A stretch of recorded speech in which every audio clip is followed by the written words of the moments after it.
So, what are we talking about today? So today we were just going to talk about living with misophonia and kind of what goes with that. Not super in depth, but kind of an overview of what it's like to live with misophonia and also practical coping tips for living with misophonia. And as someone who does live with misophonia, I can say I've got a lot of thoughts. Um, I will say that coping and living with misophonia, it gets better and it gets worse, but it doesn't like change over time. It waxes and it wanes. If you're tired, it's worse. Like I'm tired today, so I need noise canceling. You know, if you're hungry, you should eat. You only have one nervous system. So I guess part of just talking about what it's like to live with misophonia is kind of the nitty-gritty practical stuff as well as therapeutic skills that can help. Okay. All right. So I think that's a great way to to definitely start here. So I like kind of how you just started with talking about vulnerabilities, which so talking about being tired, being hungry, being just sick and things. Um, I work a lot with DBT skills in my own practice, and one of the things that we have as coping skill is literally paying attention to those things. So making sure that you're not hungry, so that making sure that you eat, making sure that you're getting enough sleep, making sure that you're getting enough exercise, making sure that you are taking care of yourself when you're sick, or taking care of yourself when you just don't have the energy for things. So wait, I like that. I mean, there's a lot to be said about how much you can actually handle versus how much energy you have because of other stuff that you have some control over. Yeah. I always like to call it being my own mom because if you're the parent of a child, you're going to make sure that they're fed, that they're eating, that they're not, sitting in a room, not getting any exercise. So I kind of like to frame it like, separate yourself from yourself a little bit and think, if I were taking care of someone else, would this be okay? And things like, showering, you would always make sure that your child was clean. You would make sure that these hygiene things are taken care of. And it can be really hard, whether it's misophonia, depression, and of course, these things co occur quite often because when you're living with something that changes your entire quality of life, it's not hard to believe that it can make you depressed or anxious or sad. Right. And the physiological parts also tie in because where misophonia is neurophysiological, it is in your nervous system. And regardless of what you're going through, we only have one nervous system, whether you're hungry, whether you're tired, whether you're scared, whether you're stressed over an exam, whether you're grieving a loved one, which can impact you in huge ways physiologically. We only have one nervous system. And while the misophonia can be a big piece for the distress, oftentimes it's being elevated by the other things going on. Right. And that absolutely makes sense. And that's honestly the basics of self-care is making sure that you are fed and watered and cleaned appropriately. Water is one I'm not good with. Caffeine. I mean, there's a little bit of water in there, so at least you're getting some moisture, but yeah, drinking water is definitely a good thing. Yeah. And eating regularly, not just eating, when you're starving at the end of the day and realize you haven't eaten in 12 hours. And people with misophonia may have other symptoms of sensory processing and sensory integration. And in that case, a lot of people with sensory integration might have trouble recognizing when they're actually hungry. So that could be something tying in. So you might want to like actually kind of even have an alarm on your phone if you're one of those people that you just genuinely don't feel hunger. I am one of them. My husband will like put food in front of me and be like, eat this. And I'm like, I'm not hungry. He's like, Yes, you are. You might not feel like you're hungry, but you're hungry. Eat this. So it can be great to have a person who's looking out for you. Or even if you just have other accountability, say you live by yourself and you have a friend who will text you or will call you and be like, have you eaten today? No. Go eat. Are you eating now? No. Okay, I'm not letting you, I'm going to annoy you into eating type of things. So, And it feels like the things that we forget to do the most are the things that would help us the most. When we are so overwhelmed and we are just lost in whatever is going on, the idea of getting a glass of water or going for a walk or even sometimes taking a nap, it's like I need a nap, but I'm so overwhelmed and overstimulated that I'm not even thinking about these tools that could help. oh yeah. And I'm very nap positive. So I absolutely recommend naps to everybody, regardless of age. Um, I How do long believe are naps? My mom and I have been arguing this for years. What do you constitute a nap? so for me, naps are usually about an hour and a half to 2 hours. Okay. But you could do like a short little cat nap for like 20 minutes. Okay. Uh, So my 12-hour naps are not naps? No, that's not a nap. Well, that's why I can't nap then, because every time it turns into 12 hours. That suggests that you are not getting the sleep that you need. Interestingly, I get sleep at night, but I think the way my nervous system is, I am so overwhelmed all the time that when I am overstimulated, my body, regardless of how much sleep I've had before, will just be like, okay, we're going for a little sensory break. And the best way to have a sensory break is to just kind of turn it all off, go into my nice, cool bedroom with my white noise. And I almost think of it like a sensory chamber at that point because I'm just like in this dark spot. So I am joking. Obviously, I know a nap's not 12 hours, but I'm also saying, for sensory coping skills, it's totally okay if you want to just step back and walk away and reset your nervous system. Right. And I mean, it's totally cool for somebody who's having migraines to go sit in a Hmm. dark, no noise. It's okay for other things too. Yeah. And I mean, I guess not if you're like maybe driving a vehicle or something. You should probably, there's times and places where you should nap. But in general, I think most people know better. That's when you pull over. Yeah. I've napped at a rest stop before. Oh, I've napped in my car just for like a couple minutes in between a long 6-hour drive. It's like, I just need a minute. Mhm. Yeah.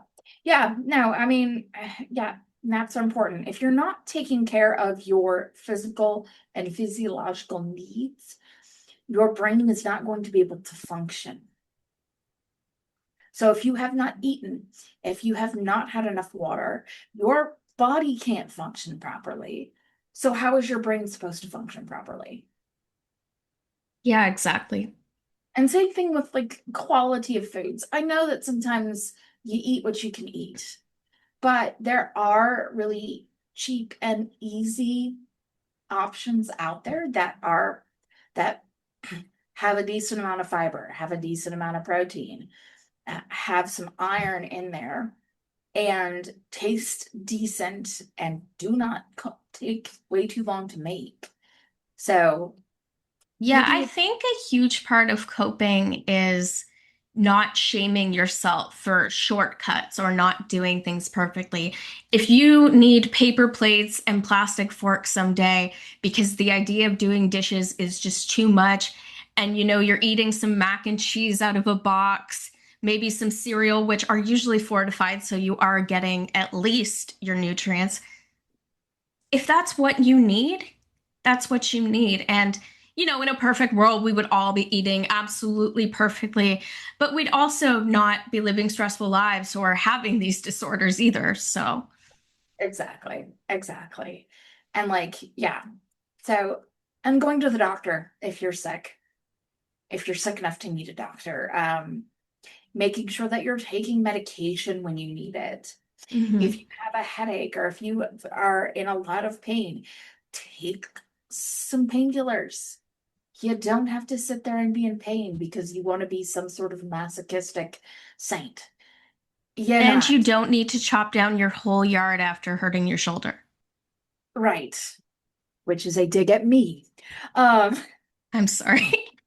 for those in the back who do not know what we are talking about, I have recently purchased a house and it had a lot of invasive trees on it. I also kind of messed up my shoulder. However, I definitely got rid of all the invasive trees. Well, most of them. I got rid of the front yard. The backyard's all torn up right now, so I'll deal with that later. But it didn't hurt. I stopped if it hurt. My point is also that, like, you can know your own limits, you can make your own choices. And, if you feel good doing it, that's great. But you can also don't push through the pain if you can't. Exactly. I think I'm trying to think of the word. Maybe self-agency is what's most important instead of what others externally feel is best for you. It should be what's best for you. I know for years and years and years, my father would get very mad at me if I took naps. He once tried to ban me from naps. That did not go well for him. He was always working, so I wasn't quite sure how he was going to enforce this policy because he tells me you're not allowed to take naps anymore. And then he leaves. And I'm like, oh, I'm going to bed. And I mean, I have been taking naps pretty much my entire adult life. Um, I found out in my 20s that I do have a sleep disorder. Then I went, oh, that makes sense. So, and that's something I talk to my clients about. I'm like, if your body needs sleep, give it what it needs, as long as you're in an appropriate place to do so. Yeah, there Uh, was a time where I was sleeping literally 12 hours a night. But in my day-to-day life, the triggers in the misophonia were pretty bad. I was grieving loved ones, and just 12 hours of like being awake and being existing, that's all I could get. Once I hit that 12-hour, I was done and I needed 12 hours to rest. Right now, I'm in a different situation. I'm not sleeping that much, but if I were, I wouldn't be upset about it. I would just, accept that that's where I am. yeah, absolutely. So we've kind of talked about those basic needs. Like, what are some other things that people with misophonia can use to cope day to day? I would say, noise canceling earbuds. I think I talked about this in the last one a little bit about how I personally don't think there's a problem with overusing them so long as you're using them as a coping tool and not like avoiding everyday life. Don't turn the volume too high. You can damage your ears. Always follow safe listening. But right now, these are actually the new like Apple AirPod Pro 2, which I've been trying and I am going to do a review for the foundation. And honestly, these are amazing. I was shocked how good the noise cancellation is. And I know that people with misophonia are sick of hearing, oh, earbuds, earplugs, etc., or avoid situations that are triggering because it's like those are the only things that they can do. And it can be frustrating to just hear that again and again. But I also want to impress upon the point that I've heard stories from a lot of people who are using these tools, but don't use them all the time because they feel guilty or like they shouldn't have to. And I think there's a part of that where accepting that you need accommodations, accepting that these tools are a part of your life. And I'm not saying that it should be easy or that you're wrong to feel that way. But I do think that we need to stay away from shame, self blame, or why am I not normal? Why can't I just walk around without earbuds in a store? And of course, I've had those thoughts sometimes, and I think we all do. But I think a big part of coping is accepting that these coping skills exist, accepting that, yes, you have misophonia, even if that acceptance comes with a caveat of, I hate this, you can still accept something when you hate it. Absolutely. It's kind of that idea of give me the serenity to accept the things I cannot change,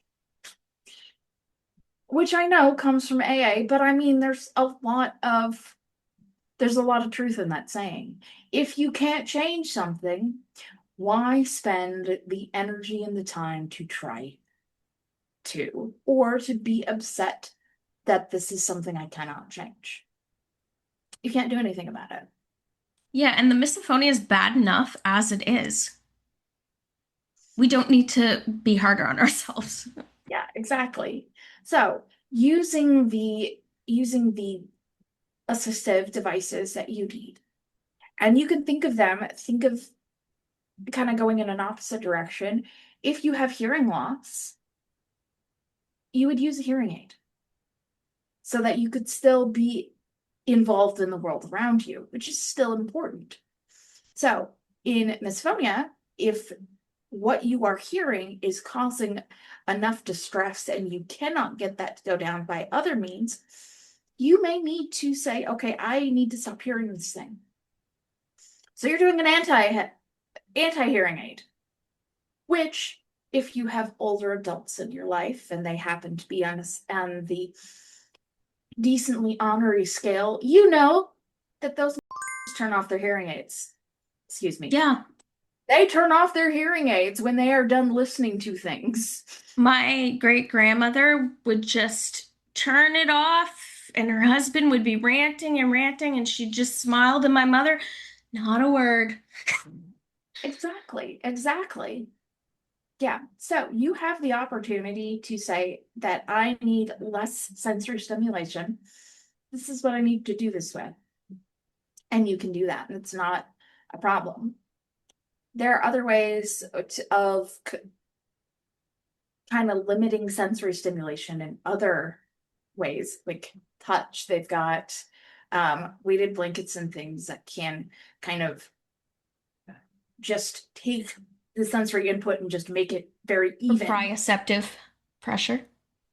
Yeah, yeah, definitely. And it's the same thing, like if for people without misophonia, think about how nice it feels if you have a dog or a cat that's laying on your lap and they're nice and warm and they've got that little bit of pressure and it just kind of makes blood pressure go. I That's think what there's this. also been research that cats actually, their breathing, their pattern of breathing is relaxing to humans. So that actual beat calms us down. And something with like the rate at which they're purring is actually very calming to us too. We're cat people, as you can see. And I didn't realize, but in the last video, there was a cat roaming around behind me. There's none yet, but I'm sure they'll show up. Mine's around here too. So, but yeah, so and we as humans like those things. We like to feel cuddled and secure and appropriately warm, but not too warm. So yeah, so sometimes you may recognize like in my space, it's too hot and you need to cool down. A lot of times when I'm talking to individuals and we were talking about our fight or flight systems, and we're talking about getting that parasympathetic nervous system to kind of kick on in order to get our adrenaline down, to get our cortisol levels down. We talk about, okay, if you are nice and relaxed, what does that feel like in your body? Your muscles are relaxed. You're nice and cool. You're not too hot. Your heartbeat is kind of at an appropriate rate. So, what can you do to do those things? Cooling down works.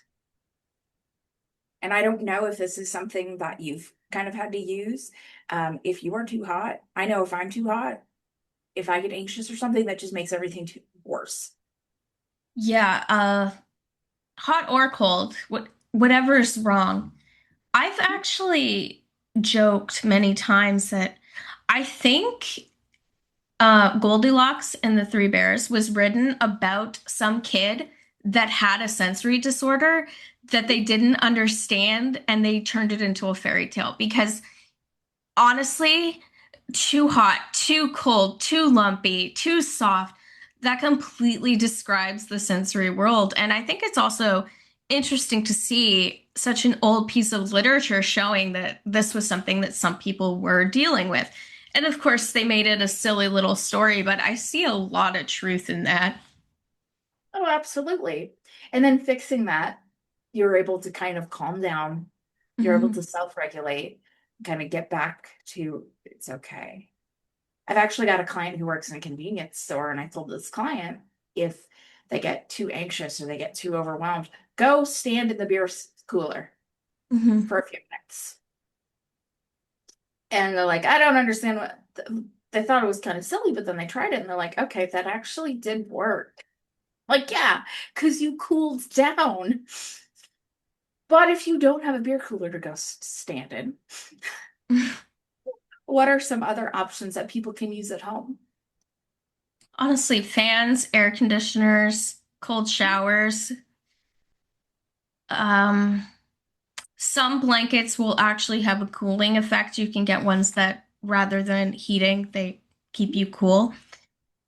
Absolutely. Um, honestly, I think whatever you prefer to cool down. My husband will go outside with a little spray bottle and just spray himself with water because that's the quickest way for him. Personally, for me, sensory wise, just little sprays of water touching me, I'd rather gag. So I guess my advice is whatever you can tolerate the most that helps you get to that state. Um, I'm really bad for needing an exact temperature. So if I turn off my air conditioner, it gets very muggy and hot. But if I keep on my air conditioner, it gets chilly and it's too cold. So I am known for having my air conditioner on full blast with a nice big sweater, and that's perfect for me. Yeah. And honestly, there was an interesting study that was done in offices that suggested that women actually need it a little bit warmer in offices than men do. But like the perfect temperature is kind of between those two, so that women, yeah, probably need to put on a sweater, but the guys are still comfortable, which I thought was kind of interesting because, yay, sex differences. Yeah, and I mean, I like to have like that sweater too when I'm it's that proprioceptive input. It can feel like a hug, but it can't Mhm. be too tight. It can't touch me like here. So I guess my point is whatever you find comfortable is the best coping skills. And I know that sounds so simplistic, but there is power in that, in understanding that what you choose for yourself is not just something that, you know, you like because whatever. It's usually your body seeking out things that calm you. So a lot of the things that we love to do are coming from a place of our own physiological needs. Absolutely, absolutely.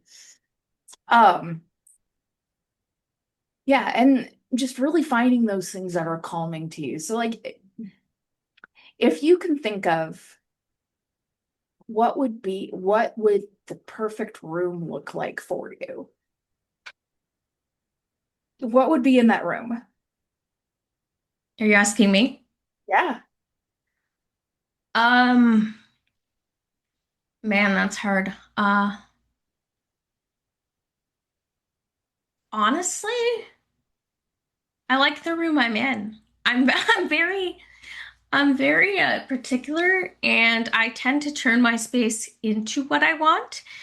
Um, so yeah, right now I've got a fan blowing on me. I might have turned it off in the video, but I don't have an AC in this room, so I can go without a sweater. Um, I like the colors. I like the blue. And there's like little sensory things that you wouldn't even maybe notice, but I have blackout curtains. I want to hear nothing or see nothing. I need to put them back up, but there's sound panels that were on the wall above there to absorb some noise. There's a rug because that absorbs noise and echoing in the room. Um, I like having a lot of furniture. I don't like minimalism because I find those rooms to be very hollow and creaky because there's so much empty space Yeah. and not enough sound absorption. I actually get very uncomfortable in big, wide open spaces without a lot of furniture.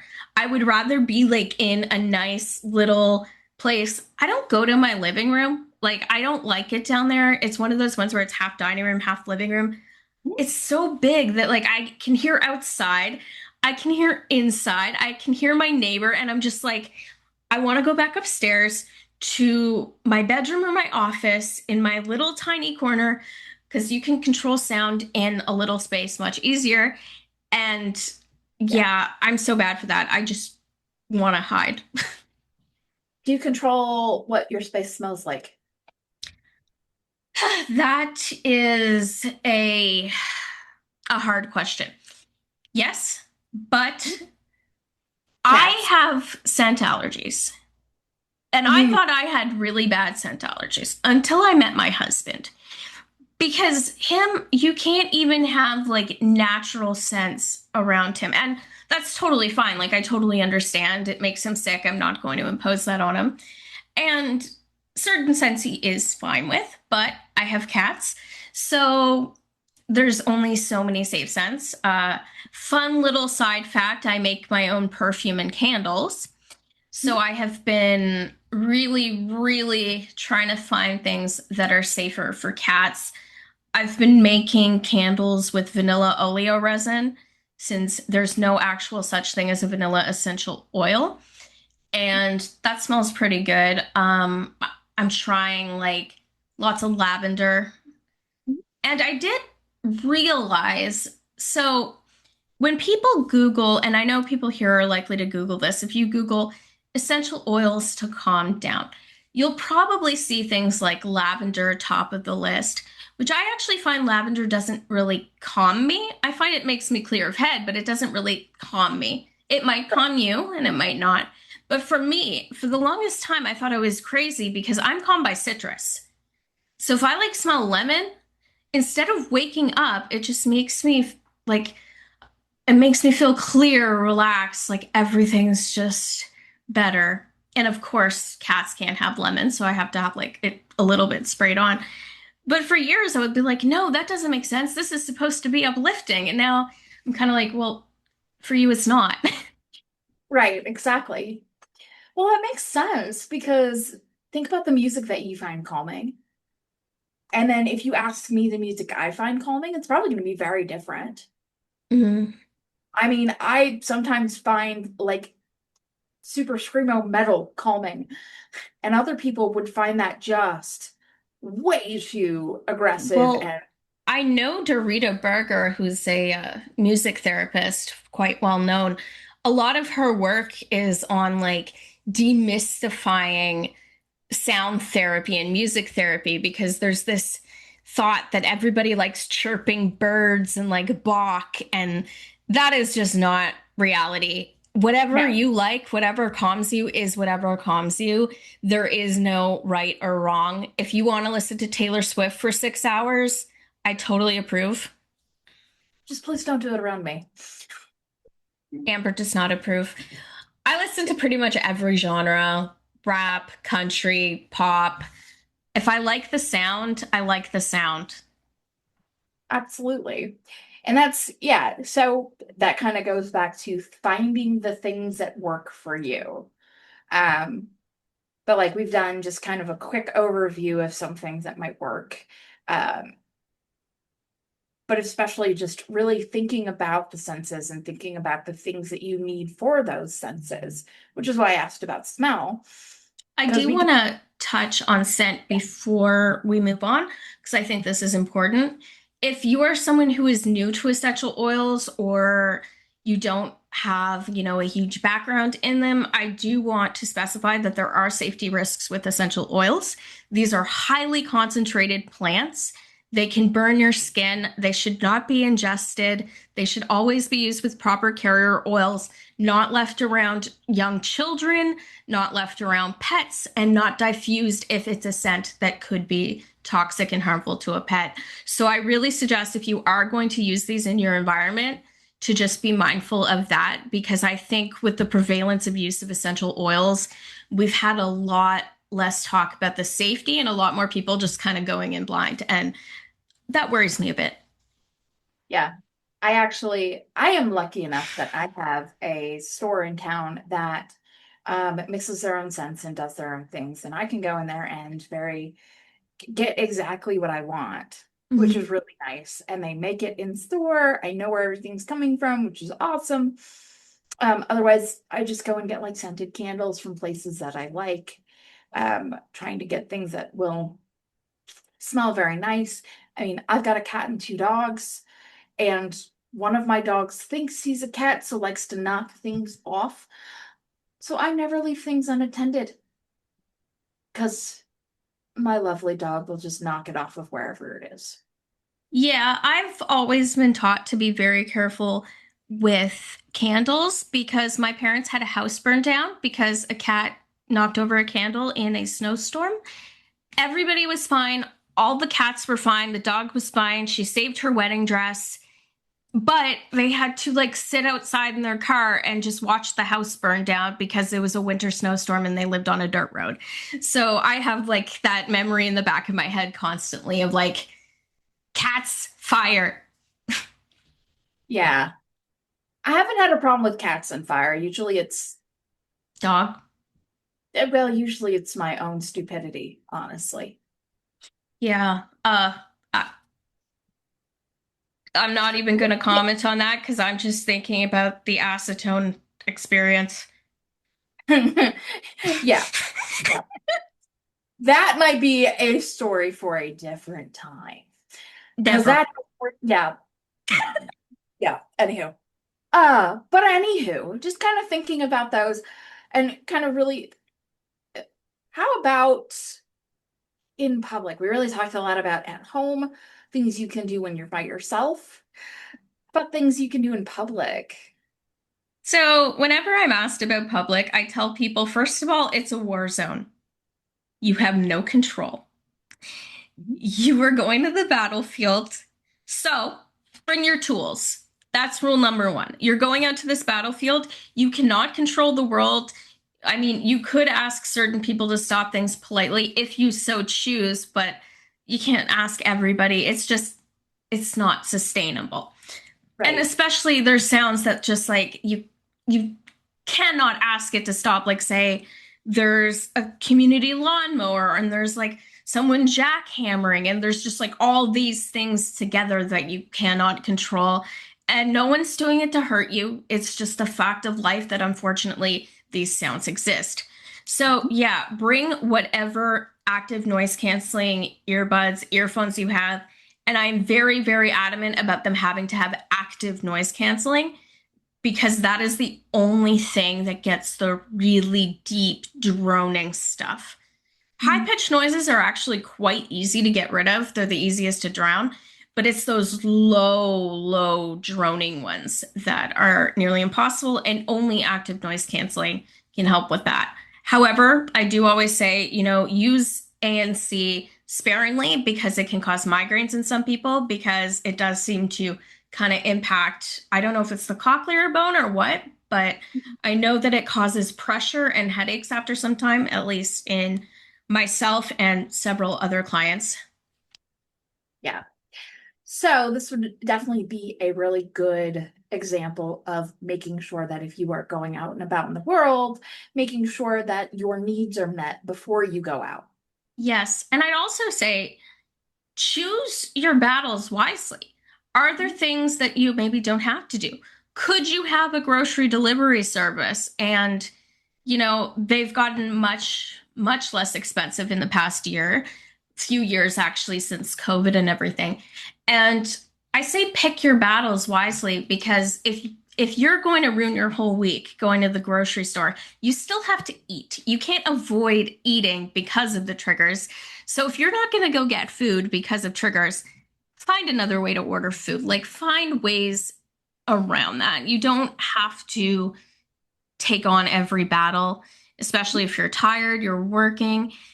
And in public in general, if you do have to be there, maybe go with a supportive friend or family member who understands when you kind of shut down. I've been in situations where I'll be in like a checkout line. Checkout lines are the absolute worst because there's an added factor to it. Like in fight flight, if I'm in fight flight in a store and something happens, I can just kind of like run away. I can go somewhere else. I'm in movement. But if I'm standing in that checkout line, I feel absolutely trapped, uncomfortable. And if somebody, say, starts whistling or chewing gum in my face or something like that, I will just completely shut down. And I've had it where I've just told my husband, like, can I go outside? Can you just pay? And he'll say yes, thankfully. And I have that person who understands that, I can't take this anymore. I need to go. And I Yeah. will say, I have very politely asked people in public not to whistle. And I don't know if you'd get the same response, but everybody has been very kind about it. Actually, oh my God. The other day, so I will first preface by saying, like 10 years ago, if you asked someone to stop something sensory wise, they would have looked at you like you had six heads. And there was not the same level of understanding. But I was at the dollar store and I was just standing there, and a man behind me whistled, and I clenched up. I felt that surge of fight flight, felt my heart rate go up, felt like I couldn't really breathe, like my arms tightening. And I'm not gonna lie, I gave him a look. I kind of went like this, ugh, while holding it with a little glance. And what I heard was his wife say, "Stop whistling," because she saw my distress and told him, "Hey, stop it." So I'm noticing that more and more people are kind of catching on to the amount of pain that it can cause. And for better or worse, there is more awareness now than there used to be. Yeah, and generally people do not want to hurt or harm or even just really annoy other people.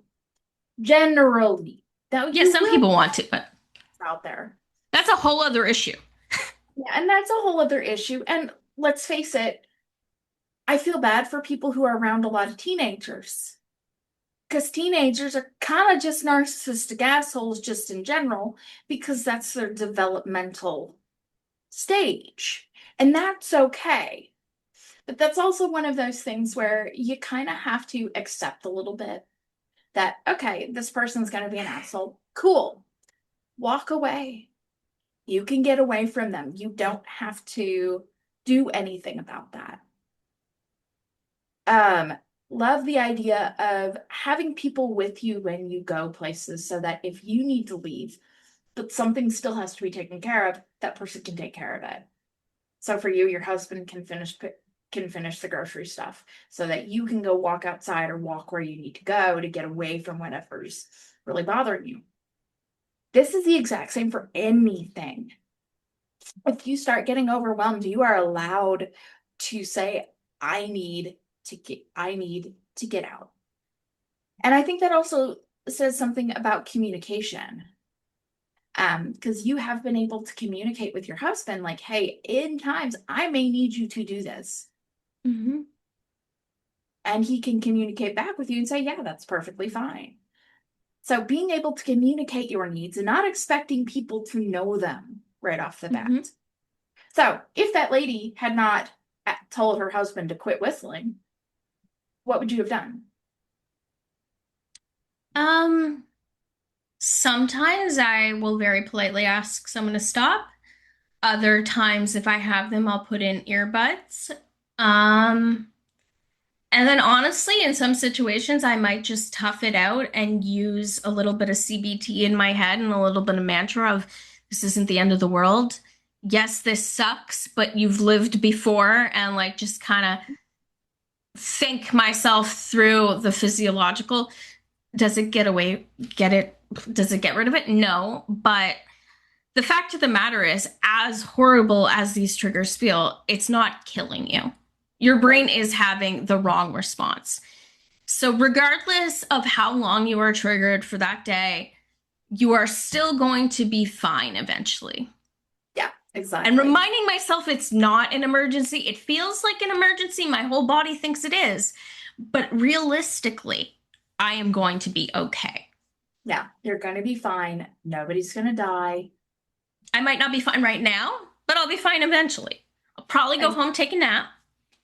yeah, might need to go home, take a nap. You might need to go home and really kind of work on de-escalating your own body and getting that parasympathetic nervous system to kick I in. usually have to reset and like have really loud white noise, earplugs in.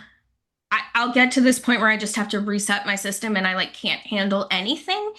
And I'm totally cool with that being part of my life. Although my uncle, I was staying in his house and he walked in the room and he's like, "What is that sound? Is that an airplane, a Cessna?" Because it was just the sound of the white noise so loud. He wasn't like mad or anything. He just, honest to God, did not understand what it was. Right. Yeah. Yeah. And there's all sorts of really good white noise generators out there and white noise um, apps that you can have for your phone, and you can change the different types of noise to different colors, which is really cool. We So also have, I think, 1 hour and 10 hour loops of green noise, pink noise, white noise, and brown noise on our YouTube channel and as a download on our website. And you are free to download those, keep them on your device, or just stream them on YouTube. absolutely. And we've touched on a couple of things which are kind of avenues that we would like to put some research activity and monies toward. So it's probably a really good time to remind people that we are a nonprofit organization that definitely works based on donations from individuals like you, individuals who care. So if you find it in your heart to donate, how can they do that? And you can go to www.misophoniafoundation.com/research to look at our research, and there's donate links there. We've got a few studies in the process, but they are at a point where to go further, funding is what's kind of stopping us. So every dollar helps. And I always use the example that it costs one hour of machine learning usually costs one actual dollar if you're running a server for it. So it's a really, really good way to realize that every single dollar does help. And we are an international organization. So if you've got individuals from different countries who would like to get involved, have us have them come and contact us. Um, that would be a really great way if we could have somebody do the transcript or translate this into different languages. That'd be great. We don't have the opportunity, we don't have the ability to do that right now. And if you know anybody who'd love to do that, so volunteer their time, or if you'd love to just give us some money so we can try to hire somebody to and pay them a living wage in order to translate some of our materials, some of the things that we have available. Just kind of wanted to get that out there. All right. So this part of the video, we are going to cut out to just me on my screen. And this is going to be a new segment that we're going to include in every episode where I review a product that can be helpful for misophonia or something that people think might be helpful that maybe wasn't so great. And obviously, this is just my own opinion. Maybe it's awesome for you, but I'm trying to kind of show people how it could help or not help for misophonia before you're kind of investing your dollars in certain tools for coping. Absolutely. Because, I mean, some of these gadgets and tools and things can be kind of pricey. Yes, exactly. So we're going to go into that now, and we'll see you again after this clip.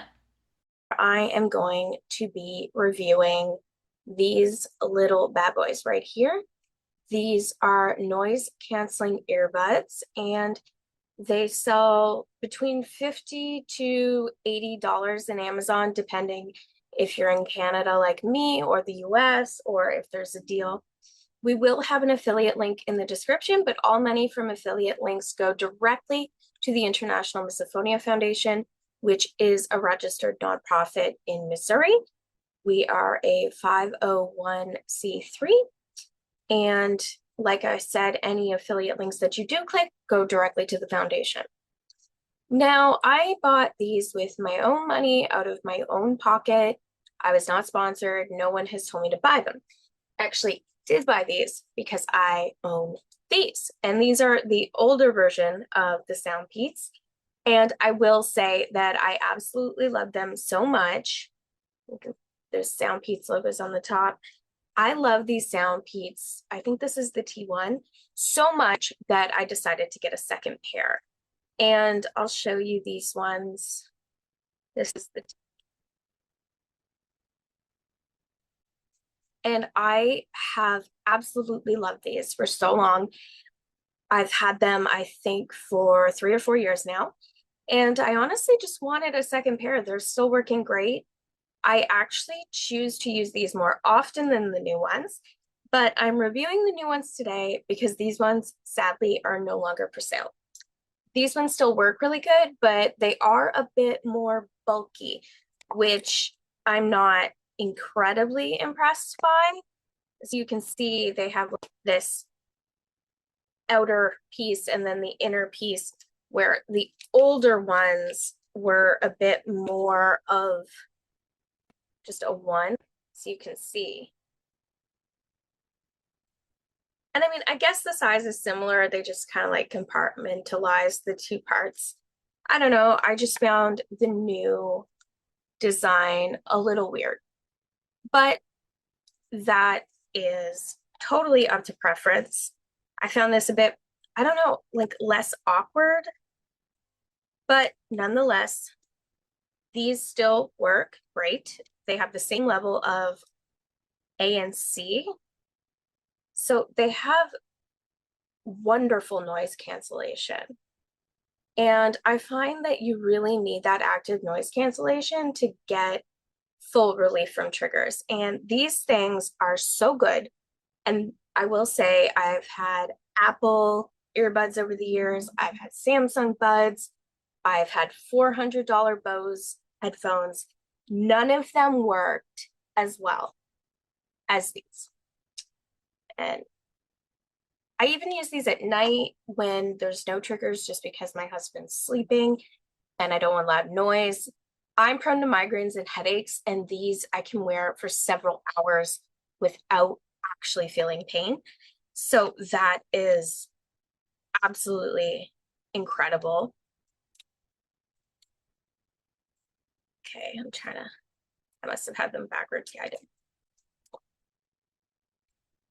And, you know, pretty standard. They come in their little charging case. The older model did not have a charging button, or a sync button. So you had to like a little bit confusingly like tap down on them and hope that they started to sync. But the newer version, they actually just put a sync button, which is fantastic. Although it took me forever to find that button because I was trying to do it the old way. They have a USB-C charger, which is great. And I'm just trying to see if they work on my wireless charger. Just, you know, as part of the review. It's not really picking them up, so if you prefer to wireless charge, I don't think that's going to work. Which, you know, might be a negative for people who don't like cords, but they do just charge with a USB-C in the case. The charge lasts quite a while on these, and the case is fairly solid, good construction. It is just plastic though, so, oh, sorry for the tapping. The back has like this faux metal plastic with Sound Peats, and it's the same kind on the top. There. It's the same on the top. It's enough, it'll protect them in a fall. And I honestly prefer these and these. If you can get these used, the older T1 model, I highly suggest these over these because I don't know, they work fantastic. They work fantastic. I have never had a single problem with them.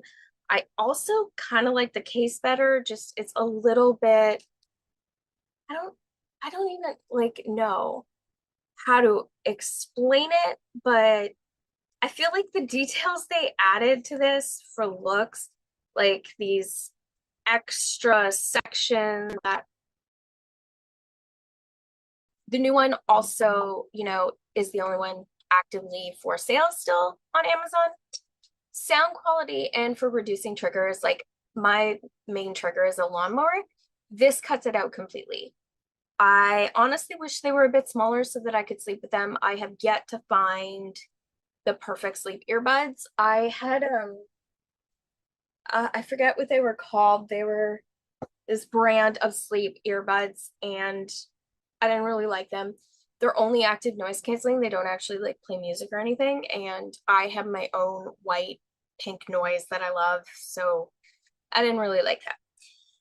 But I would say that these are an amazing, amazing value because these little earbuds with active noise canceling, like I said, they sell between $50 to $100 depending on where you live, etc. And I will honestly say I will choose these over Bose any day of the week. I gave my mom my $400 Bose headset because it was too tight. I didn't really like it.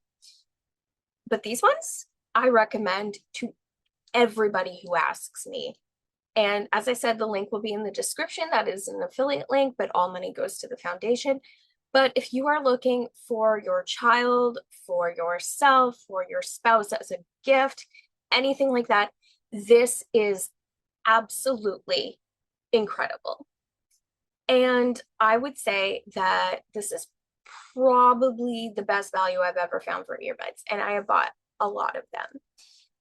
My Samsung ones that came with my phone, like the Samsung whatever, buds, I don't know. I feel like they're not that great. But I think a lot of the higher end models focus more on, having deep bass, having really good sound. And like, I don't want really good bass. I want really good noise canceling. So if you're not like a super audiophile and you don't really want to use them for, professionally listening to music, I would not like edit sound or anything while wearing these because you won't get perfect sound. But to the ear, it sounds great, but it's just not going to be that deep bass and those, frequencies that you would want. But if you want amazing noise cancellation. Thank you for listening or watching today. And again, as we have mentioned before, if you feel it in your heart that you wish to donate, go to misophoniafoundation.com/research, and the link will be on the screen as well as on the links on our videos. And I hope everyone's having a wonderful day or night whenever you're watching, and we will talk to you next time. All right, see ya. Bye.